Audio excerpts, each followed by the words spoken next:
Hi everyone, and welcome to the Mad Creations Kitchen cooking series. This series has been put together for our 365 members, and we're going to be showing a little bit more of some of the recipes that I know you love but want to see how to actually make them. I'll be giving you more tips, showing you up nice and close so that you can actually see some of the methods in practice, and I'll be taking requests along the way.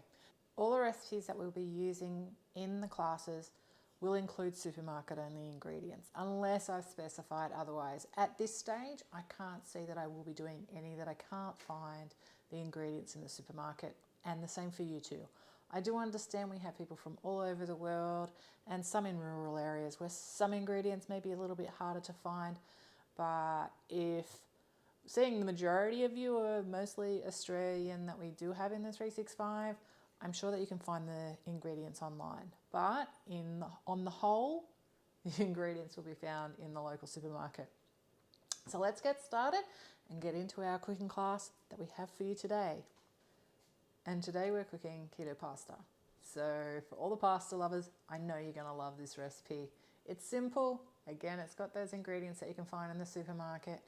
But yeah, it's something that's really easy, and I find that it is so much better than anything that I have actually tried already, whether it's ones that I've made or store-bought. So for those of you who have tried edamame pasta, konjaku noodles, the shirataki noodles, I think it's better than zoodles, of course, because that is a vegetable after all. But yeah, a great easy recipe to make that you can make in advance, make in bulk, freeze and use for a multitude of recipes, and I will include a whole separate class on sources and ways to actually use this particular pasta recipe. So first up, I'm going to show you some of the equipment that I use. Now, I want you to bear in mind that this is your pasta, and you can use anything that you have at home. You will see some of the things that I've got, and I'm just using things that I've got kicking around the house, but I might have a little bit more than some of you with everything that I buy for the business, of course. But I want to show you the things that I use to make various different versions of pasta, and what I can see that I will use in the future of that as well too. So let's get started. Okay, so buried under all of these things is I shouldn't have put everything on top of it, is a silicone mat. A silicone mat is so handy in the kitchen. I use mine so much. I use I don't know how to say it, Lequi brand. It's one that I've had for eons. I never use a sharp knife, so obviously I use some of the sharpest blades in the world. I never cut directly onto my silicone mat, so that it keeps them safe and fresh, I guess, and new all these years. And I really don't use this one for baking. I did a couple of times and it's slightly discoloured, so I'm a bit disappointed that I did that. So I will never do that again.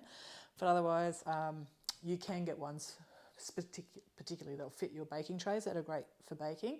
But yeah, a silicone mat stops things from moving around on your workbench. So like, as you can see, if I push on it, it doesn't move. So when I'm rolling things or whatever, or kneading anything, I use a silicone mat. So that's one of my biggest tips and most used bit of equipment in the kitchen. Next is a good rolling pin. This is one that Dave made, but yeah, a good rolling pin, because for this pasta recipe, we're going to roll it out, okay? When we roll it out, I always, I'm not affiliated at all with Glad Bake or Glad, the brand, but this baking paper, not only for baking, like even though I think it's still limited to 220 degrees Celsius, I have found cheaper brands have ignited as soon as I've gone to stick them in a hot oven. This one is a little bit better. It really tends to go all the way up to my temperatures, which I usually do about 240 degrees in my oven, but I think it's 220 or 230 is the temp limit on it. So I wouldn't recommend going above that, but I'll just say that I have under my own watchful eyes. But for rolling, it's really good. I find that it tends not to move around as much. 2, it doesn't tend to grab onto doughs and pasta dough as much.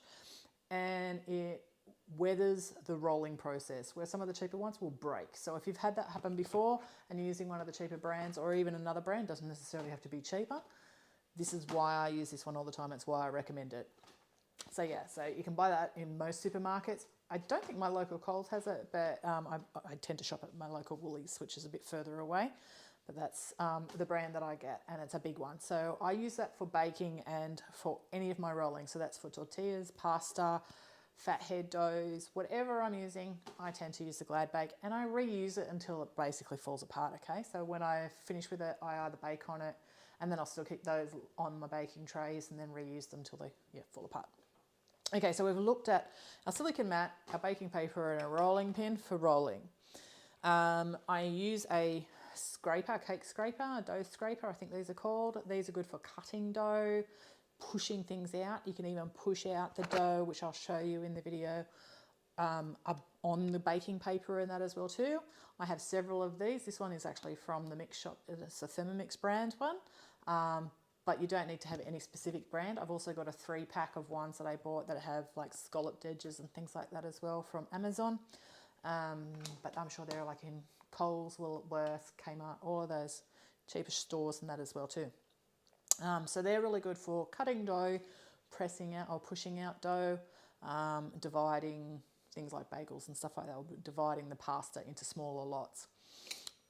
Cutting the pasta. So to cut the pasta, I didn't actually grab a knife, but you can grab a knife and not do it on here. But when it's baked, you can roll it out onto your cutting board and slice it. I will show you how I roll it later.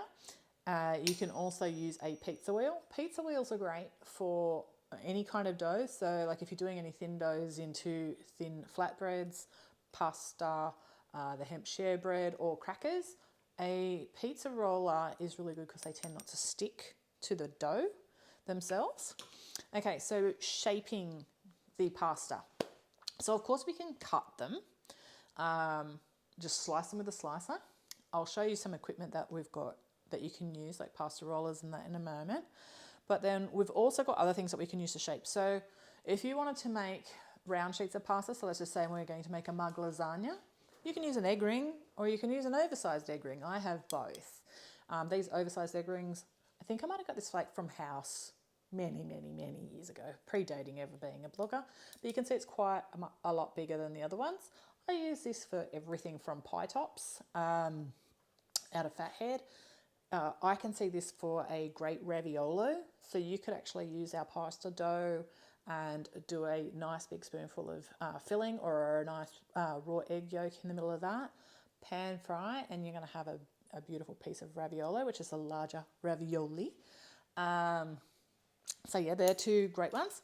I also have my tortilla rings, which are also cake rings, which I bought from Amazon. Oh, I got this one from Essential Ingredient, but again, look around. They might be in your local kitchen stores. These are great for cutting large sheets of pasta. The good thing is, see, like if you wanted to do, say, like our Tuscan chicken lasagna in a cast iron round pan and put it on the stovetop and then into the oven, this one fits perfectly for a 20 centimetre one, and this one's for the larger one. You can cut the pasta into large rounds after it's been baked and use it for lasagna pasta. Other ones that I've used, I'm just finding things from home, is I've got my scone cutter set. Again, something I've had predating ever being a blogger. Great for making little rounds of pasta, again for small ramekins, little rounds, little raviolos, great little things to use. So they're some of the cutters that I have. Then I even got these ones. I think these I bought from, oh no, hang on, these are from Thermomix. These are from the mix shop, so not sponsored by Thermomix. I just saw them and I thought they looked really pretty for actual pictures. So, but I got them and then I thought, oh yeah, they're awesome. To be honest, I think they might be pasta things, so they could be cookie presses. I got no idea. I can't remember now.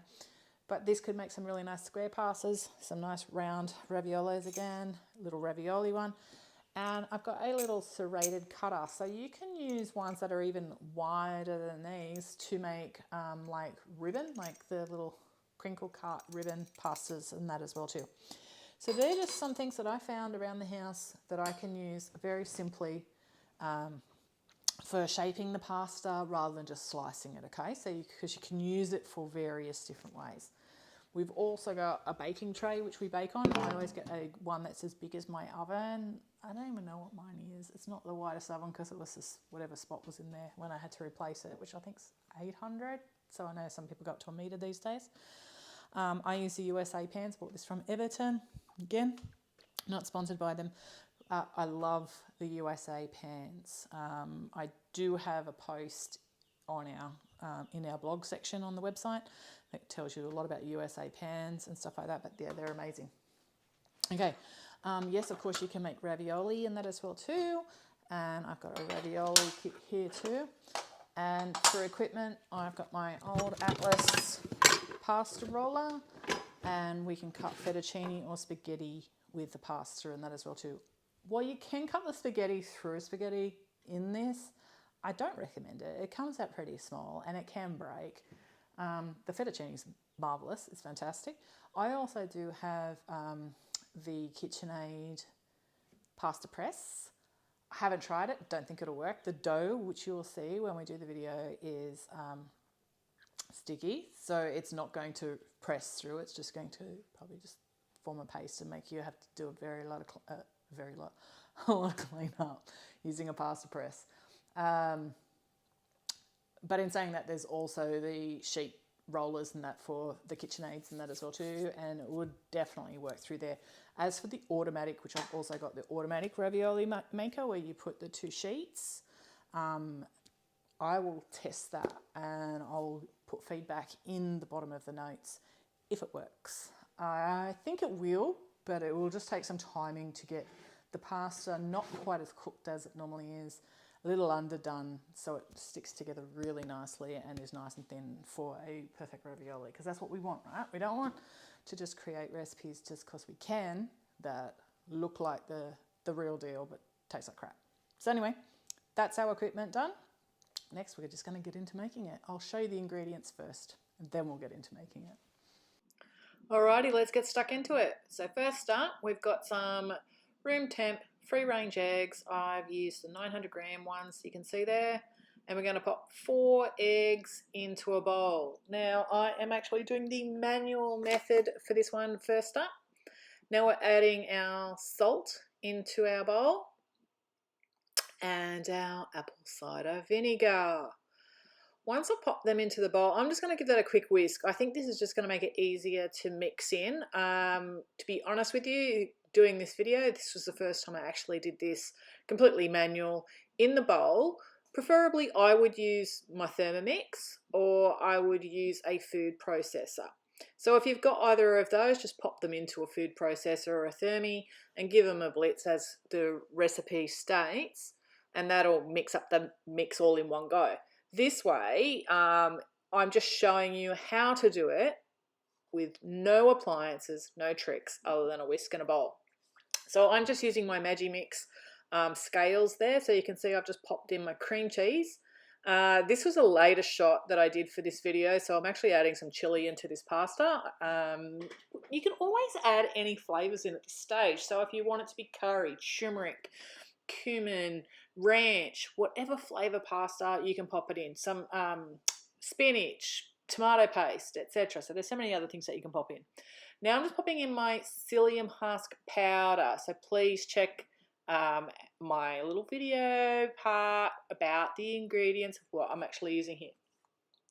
So I am using a very stiff spatula right now just to give it a stir.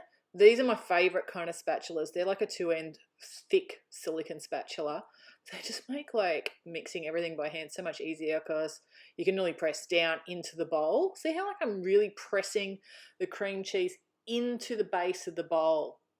What that does is it spreads it out, so it's slowly starting to make it mushy and get rid of any lumps. Obviously this way is a longer process, and you can see I'm literally like probably thinking with my hands. That'll probably come across in the video as well. So I'm just mixing it. I want to have a smooth batter. When you do this in the food processor, it's all done in seconds. But obviously in a bowl, it just takes a little bit longer. So now I'm just going to grab my whisk and now that I've got it, broken down a little bit, and I'm giving it a quick whisk.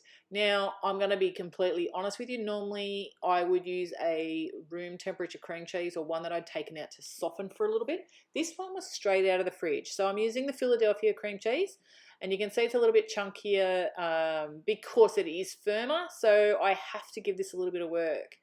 And it is a little bit of a workout in the arms, but you can see this is in real time, okay? So this is like no trick speed up for photography or videoing. This is just how I just whipped up my own batter. Realistically, it's done still in 1 to 2 minutes. Nothing too difficult, but you can just keep doing that until you see that you've got a reasonably smooth batter prepared. So I think I'm probably going to be about that. Excuse the fingers. Going to wipe all that batter out of the whisk. It's usually the easiest way. I only prepare food for Dave and I pretty much on the whole. So if my fingers are in it, then there's no different than if I'm going to be, eating with them anyway. So no germs getting passed on. So very, very simple, and that's how easy it is to get the batter nice and smooth. So you can see I'm just using the spatula again, and see how I'm pressing it into the base of the bowl. That is just to check and see if there was any lumps left over. Now I'm getting at my baking paper onto my silicone mat, because we're going to put the batter between 2 sheets of paper, okay? Now, you saw that it's thick, right? So yes, it's thick. You're going to see it's not sticky. It's not sticking to my fingers. And when I go to spread it onto the paper, it's going to be a real bitch, and it's not going to go far. I'm just trying to roughly divide this into 2 halves. You do not have to be completely accurate, but if you want to be, you can pop it back onto the scales and tear it. And work out how much there is in the dough weight, and then halve that, of course. So what I'm doing here now is just spreading it out roughly. It will still be chunky and certainly not even by any means, but you can see, look, it's just a paste. It's nothing fancy. It doesn't look like normal pasta or anything like that at this stage. So once I've got that all onto the paper, the little red bits you can see, of course, in this particular batch of the chili flakes, I'm just going to pop my baking paper over, and I'm going to smooth it over with my hands. So, even if you don't have a rolling pin, you can use a dough scraper in your hands to smooth out the dough.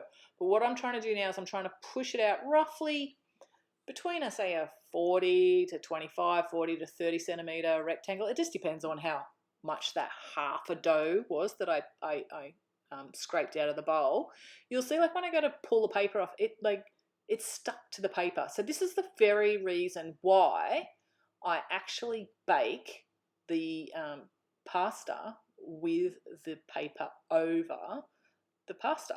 It protects it from any extra browning, because we don't want the pasta browned, but it makes it easier too. So you can take it off if you want to, or flip over the paper and try and the only reason I'm trying to pull it away is to trim it a little bit, so I can actually get it into an even kind of rectangle. I do try my very best to get it into a shape that will cut easy into pasta sheets or spaghetti. See how I've flipped it over, and now it might actually be easier to peel, right? So I don't think that side's really working so well. Maybe I'll go with it, maybe I won't. I can't remember if I flipped it over to the other side. But if you find one end really sticks, try the other side of the paper, and I try and pull it close to the dough. You can see I'm not pulling up, I'm pulling away. Okay, so once I've done that, I can trim it. See how I'm just using my dough scraper, and I just simply scrape it off, and then I put it on the end. So the more even you've got it distributed into a rectangle, the more even the pasta will be that you get. And then you'll also get less thin bits on the edges or thick bits on the edges. So you end up with, a much more even pasta. Okay, so that is just a little bit on how I get it to get all evened out. Just having a look through the video, because this is a voiceover, of course, to make sure that I'm following along with what I'm doing. So again, I'm just using my rolling pin to push the dough into the directions that I want it to do. But you can see it's already starting to form that rectangle that I want. And then what I'll do is I'll actually, like, you know, after finishing rolling it to where I think it's nice and thin, because you want it to be thin, right? Like not paper thin, but you'll feel like it's too thick. You know, you can spread it out with your hands. See how like I'm using my fingers and pushing it out further? You can literally see that I am, you know, pushing that out further. If I get a bit where it goes clear, like I can see the other side of the paper, which you can see in some parts of that, I just spread the dough back in to fill the bits that I may have made too thin. You want it to be an even consistency, and when you use your hands rather than just the rolling pin, you can actually feel that, and you can manipulate the dough to get into that shape so you end up with perfect pasta. Now look, you know, this entire video with all my talking and everything like that's like 30 minutes. So this does not take long. If you're just watching this, you might go, oh, that's too fiddly. It's not. It's takes less effort than to julienne a carrot. So it's that simple. Okay, so now we're just going to go in and do the other half of the dough. And it's pretty much exactly the same sort of thing. We're going to pop it all onto the paper and just repeat exactly what we did with this bit of pasta. So let's just speed this one up a little bit. I don't think you need to see me do it all over again, but you can see it's just the same thing. Press it out, use my hands if I want to. There's the dough scraper in action, so it's showing you how you can actually do it with that as well. Using my hands, pushing it around, manipulating it. If you don't have a rolling pin, grab a glass, a bottle, a can, you know, a large can of something, not necessarily a chemical or anything like that. But there you go. That's how easy it is. So here is one sheet of our pasta after it's come out of baking. Now you can bake, my temperatures are always in Celsius, and it is in a fan forced oven, okay? You can see it's really soft pasta, rolls really easy. And I cook anywhere between say 5 minutes to 9 minutes. I'm just showing you how you can, if you roll it lengthways, like I'm doing there, like from the short end, you'll end up with longer pasta. If you roll it lengthways along the short, that way, as I'm doing there. I don't know which way you'd say it. But to cut the pasta this way, I'm just using a knife, but not one that's too sharp for my silicone mat underneath. That's why I'm being very tentative. It's still a Fury knife, but it just hasn't been recently sharpened. So you can see how long that sheet of pasta is. Now, if I roll it the other way, roll it up. Now you can see this is super soft pasta. When it comes out of the oven, it's still like pretty soft, and it'll be a little bit tacky, but then it'll actually like stop. I keep those little ends, and you can use those for soups or whatever and that as well too, or make them into crispy bits for salads. Now look at how much longer my fettuccine slice is there than the other way, rolled the other way. So this is something that you can do with the pasta, is to make it longer or shorter. Here I've just grabbed a couple of little cutters that I have kicking around. Here is my little crinkle, well, what do you call it, zigzag edge one. So you can see, like, you could easily like make some nice little pretty pastas here. Obviously I'm doing this without really caring at this stage, but yeah, you could do this a lot tidier than I'm doing here, and I would not probably stick it on the paper. I'd put it on the silicone mat, a bit much easier to cut, or onto the kitchen bench. This is like a little ravioli cutter or cookie cutter or whatever. I don't even know what those cutters are really for, to be honest. But you know, you could do some like nice little round pieces of pasta if you wanted to. If you wanted to cook this pasta underdone, so let's just say you cook it, say, for 3 to 4 minutes in the oven, and then take it out and cut it like that, you could easily like stick those together. And you could also use it for like dumplings and things like that. So, you know, obviously it's got a lot of versatility to it here. Now, every little bit that you cut off that pasta can be used in anything that you want to do too. So, you know, you could use any of the scraps and stuff like that as a ragged, you know, pasta lasagna and things like that. Like if you just roast some vegetables and have some roasted veggies and a nice sauce with some pasta. It's so simple. All you need to do is just fold this pasta through anything that's warm, and it'll heat up very quickly. Here I've just used my tortilla cutter just to show you how I can do an easy round piece of pasta to fit into the cast iron pan. So that was like a 20 centimeter cast iron pan. So you could do a round lasagna, quesadillas and things like that with them. Lots of different things. So you can see like all those little extra bits that I have of pasta. I'm just going to use them in something else, an easy rustic looking pasta. So I love it that way.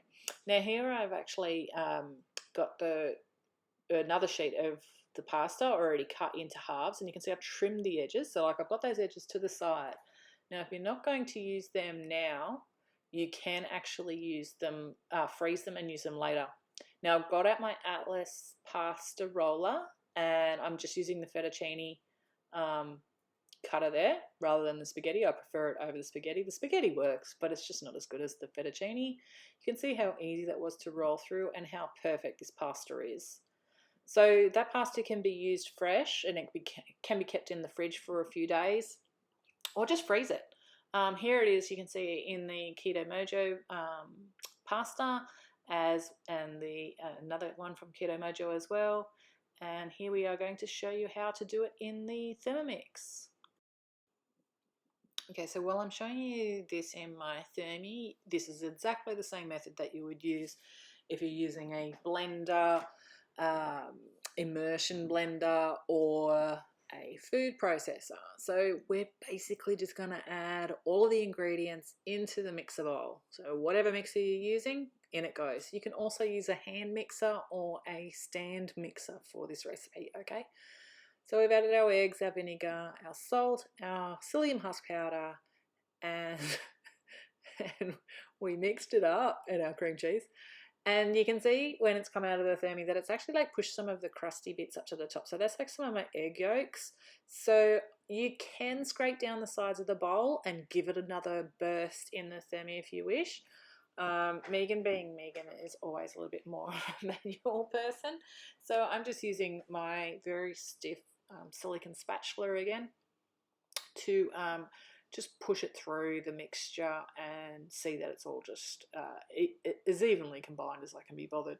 It doesn't have to be 100% even all the way through, but yeah, this is just a quick and easy way of just seeing that it's done and not having to overbeat it. Now we would rest that for 5 minutes. It just helps the psyllium husk powder suck up all of the liquid, so it's not too soft when I go to spread it. You could still do it without it being rested, but I like to rest it for 5 minutes so it's all soaked up. Okay, so now what I'm going to do is just roughly take out half of it. Again, you don't have to weigh this out. It's not like it's going to ruin it. You could do 3/4 of a mixture on a large piece of baking paper and a quarter on another one if you want to. It's just about getting the thickness of each pasta sheet to the right thickness and not being too thick or too thin. So as you can see, it's a thick paste. You go to move it around and it'll jump off the paper and stick to the spatula and everything like that. So this is why it is important to roll this between 2 sheets of quality baking paper. As I pointed out, I do use a Glad bake for a lot of my baking because of this specific reason. You can see like it's not easy. If you've got a thin paper, it will tear. So yeah, it's just a really good baking paper that I use. Anyway, so I've now covered that with another sheet of baking paper, and it seems my camera is having a lot of problem focusing on that because it's all white. So I'm just going to spread out the dough with the back of my hand. You can see like it's starting to fill in the holes and spread the dough a little bit more. You can use a dough scraper or a cake scraper. You can see that that moves the batter around or the dough around a little bit more. You can see like I don't have arms that shift, at 360 degrees. I've actually got this at the end of my kitchen bench, so I can actually walk around to the side, but you can spin the baking paper around. Just because I've got a camera, I have to be careful on how I show this to you so that you can see it all in the actual picture. But yeah, I'm basically just going to try and push this dough out as thin as I can without it being absolutely wafer paper thin. But we want it to be thin. You don't want it to be thick. You might have a go at this at the first go. Because you're going to bake, well, you can bake this on 2 trays in the oven at the same time, but I always do one and then I do the other. I tend to always just, I don't know why, but I always only ever bake 1 tray in my oven. So if you roll out 1/2 and then you take it out and you cut it and you find it looks a little bit too thick compared to mine, like, because it should be thin like pasta when it's cooked, then press out your other remaining half of that little bit thinner. But once you've had a go at this, you'll get used to it. Okay, so you can see, like, once you try and peel off the paper, it really does stick to this dough, okay? That is normal. You know, you're not supposed to peel it off, okay? What I'm trying to peel it off for is I'm trying to get to a point where I can actually, like, take the paper off a little bit and trim it if it needs it and redistribute the dough or batter to where I could use it. So see how I'm getting over to the sides on each of the long sides? But I could really use it on the left-hand side. So I will find a way to get into that batter if I have to, or even just lift up one side, trim off some of the dough, and then move it around to that other end so I can just get it nice and even. You want it to be as close to like a nicely shaped rectangle or something that you can easily cut into strips, because you've got to think like, well, I'm going to use it for, whether you're going to use it for lasagna sheets or pasta sheets. The more end bits you've got when you go to trim it, as you can imagine, they're all just going to be endy, right? Like, they're going to not be uniform. You're going to have these nice uniform pieces through the middle. So as you can see, what I do is when I peel baking paper off, I iron out those wrinkles, because that's where it's actually like stopping the dough from being able to press out further, and that as well too. It gets caught in those crevices and won't actually roll out as far. So I've flipped over the dough. So this is like one of my big tips, is like, if you flip over the paper, it tends to release easier from the other side. But you can see I'm like really getting close to getting a really nice rectangle there. And I'm doing this just to show you how thin. So you can sort of see, I didn't say sheets of paper, let's just say it's like 2 sheets of paper thick. And when I rub my hands over the paper, smoothing out the dough, I'm actually like feeling it, because you'll feel like you know, little dunes, like the rise and fall of the actual dough underneath the paper, and you can smooth it out and press it out. So see how, like, you can see that little bit of white bits that's on the left there, and you can see like where I've pressed my finger too far, but now like you can see I'm like filling it back in, so it's sort of like spreading it out. If it gets like too thin, I can push the dough that is too thick somewhere else into those crevasses and fill it in and get a nice smooth consistency. Trust me, this is like the only time that it takes any time at all. Like, realistically, we put like, you know, what, 4 ingredients, 5 ingredients into a bowl. We either use a whisk and we mix it, or we stick it into a mixer and it blitzes it. That like doesn't even take really a minute to do. This only takes a few minutes to do as well, but it's well worth it, because you're going to end up with like perfect pasta. Honestly, you could knock out quite a few batches of this and have it pre-done well and truly ahead of time. See how I just like pressed that dough scraper in too far? You could see through to the other side of the paper, but I quickly and very easily was able to fill it back in and make a really smooth dough. I'm really happy with that nice big sheet now of the pasta. So I'm going to stick that onto my baking tray, and I'm going to pop that in the oven between 5 and 10 minutes at 150 degrees Celsius. And of course, while that's in the oven, I'm going to get out the rest of the batter out of the thermi and put that onto the paper and roll it out too. Now, for those of you who do not have a Thermomix, you can actually see, like, while some people go, oh, you know, everything's easier because you're using a Thermomix.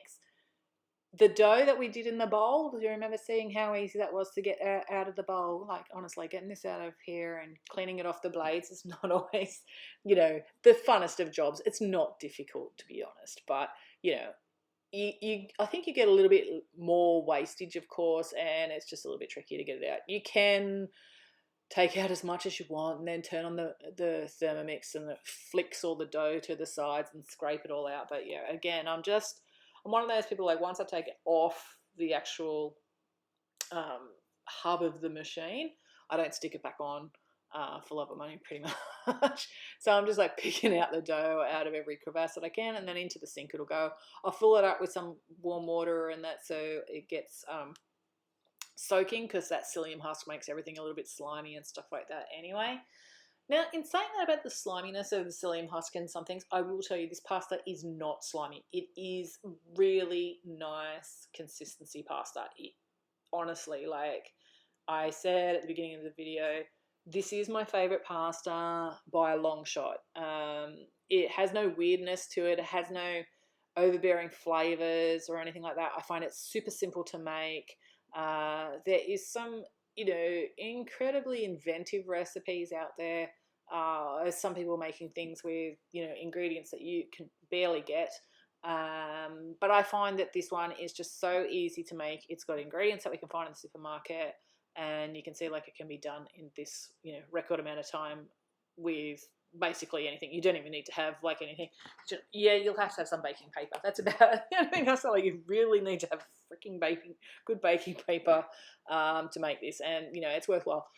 Speaking of the baking paper too, if you find like Glad is like too expensive to use as a regular baking paper, use it for things like this. Reuse the paper. You'll see like in a lot of my videos and stuff like that, I always reuse my baking paper. Like I'll put my cookies on this later or whatever. I don't care, like it's baking paper and it's clean most of the time, until it starts to actually like get a bit too overcooked and start to flake away. I just keep reusing mine. But you can buy the cheaper stuff to line your trays and stuff like that if you want to anyway. I just find for working with fathead dough, scrolls, crackers, and of course this pasta dough, it's just so much better and easier to use a better quality product. So again, I'm just working the dough, making sure it gets nice and thin, as even as I can into a nice rectangle. I'm doing a pretty good job here, I have to say. It's funny because this was not my second go around through this video. This was actually my first. So this was me making it, I think it was a previous day now, because I've been working on this recipe for weeks, to be honest. But yeah, I did this one first and I got a lot better. And then when I did it manual, I'm like, it doesn't look so good. But the thing is the overall result always turns out the same. You've just got to make sure that you're getting it to a nice evenness and really pressing it out. So you can see, like, okay, my baking sheets are roughly around 45 to 50 centimeters. I do tend to push it out to around about that 45 centimeters in length. And then the width is anywhere from, say, 25 to 30 centimeters. So, and you can see, like, yeah, the paper's sticking. See, and this is where it's that resting time. It actually helps, like, for the paper to not stick quite as much. But, you might experiment. You might find that, leaving it a little bit longer will actually help it not to be quite as sticky. You can see at this stage, it's possible that you could even do things like ravioli even at this stage now. But I think just that few minutes in the oven helps to just give it a little bit of extra setting time so that you can make the ravioli a little bit easier, or anything else that you wanted to use for a filled kind of pasta. Uses for this pasta, of course, is great. Say the lasagna, you could easily trim the cooked pasta into smaller sheets and use it for cannelloni tubes. You could partial cook for just a couple of minutes and then trim the pasta to roll over a cannelloni tube, and that will make things easy and that as well. But yeah, lots of ways to use this beautiful and delicious keto pasta. Alrighty, here's my first sheet out of the oven. As you can see, still covered in the baking paper. That easily comes away. You can see the pasta is really thin, bendable, like very malleable, and soft, and very, very easy to use. So now I would just roll and cut that however I want. And it's totally up to you. Like, you could just roll that up and pop it into the fridge now if you wanted to. But here is just a quick way of how to do it again without any fancy pasta machines or whatever.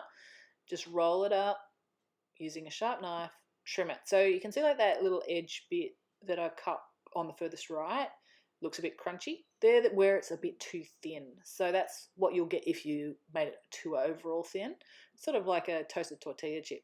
But you can see like this pasta is beautiful and soft. Now to use it, you don't need to stick it, or boil it or anything like that. You just need to stick it through your hot sauce. Any hot sauce. It'll just take a couple of minutes and it'll be heated through and warm and soft and ready to eat. And it has that al dente, bite to it. So it's a beautiful textured pasta. So easy to use. And of course, like I say, I'll trim off those ends. I put them in a little Ziploc bag. You can freeze them and use them later, but you can use them in soups and stuff like that. You could toast them up in a pan, use them in salads to make them into crunchy bits, just pop them back into the oven if you want, or you can even just throw them in your pasta. They're still completely usable in there, as a crispy bit or a thinner bit, just not as perfect as the ones that are in the middle. So here I've got out my Atlas pasta roller. I am so grateful that I did not actually throw this away. Not throw it away, but I would have sold it. I got around to getting rid of some of my things from my kitchen cupboards and stuff like that, because I had so many appliances, obscenely amount of appliances. So I've started to get rid of them all. But pasta was something I bought a lot of this all before I just went keto, and I'm like, I can't give it away. It's just like, I love it.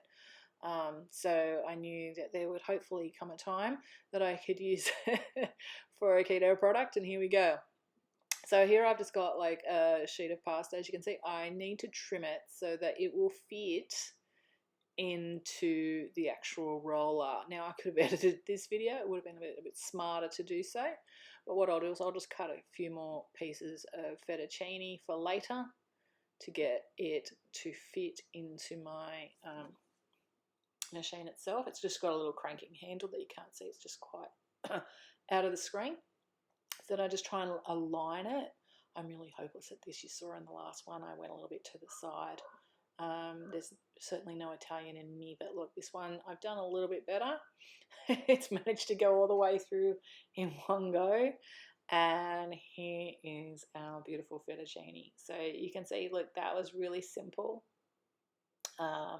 It's great for you guys that all can use your own pasta cutters. I've got my KitchenAid ones and that as well that I can use as well if I like. And it makes great pasta. So using our pasta machines while we're on a keto diet. Okay, so let's have a little look at my hand cut pasta versus my one through the machine. So the one on the right is the one I've put through, so that one I have actually put through the Atlas, and the one on the left I've hand cut. Now you can see the one on the right might be a little bit more uniform than the one on the left, but it doesn't really matter. I mean, actually looking at the left one right now, it looks prettier to me.